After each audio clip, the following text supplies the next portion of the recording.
بسم الله الرحمن الرحيم عما يتساءلون عن النبأ العظيم الذي هم فيه مختلفون كلا سيعلمون ثم كلا سيعلمون ألم نجعل الأرض مهادا والجبال أوتادا وخلقناكم أزواجا وجعلنا نومكم سباتا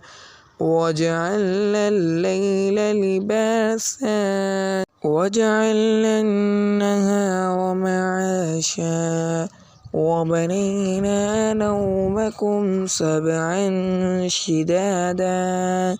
وجعلنا سراجا وهاجا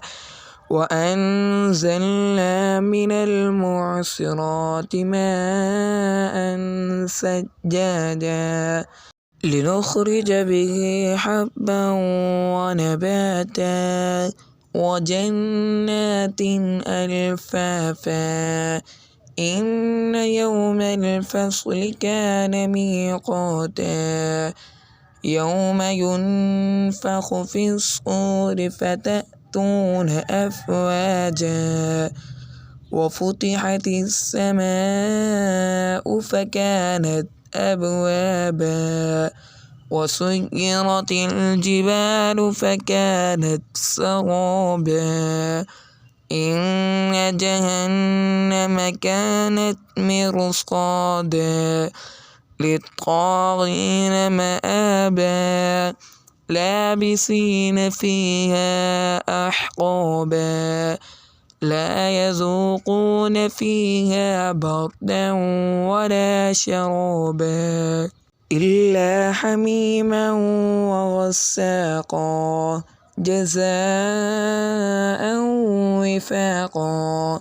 إنهم كانوا لا يرجون حسابا وكذبوا بآياتنا كذابا وكل شيء أحصيناه كتابا فذوقوا فلن نزيدكم إلا عذابا إن للمتقين مفازا حدائق وأعنابا وكواعب أترابا وكأسا دهاقا لا يسمعون فيها لغوا ولا كذابا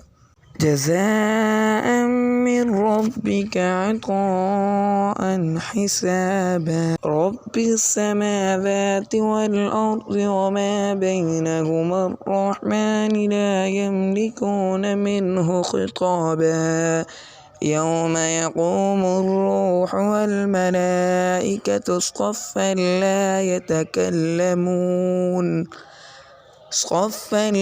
يتكلمون إلا من أذن له الرحمن وقال صوابا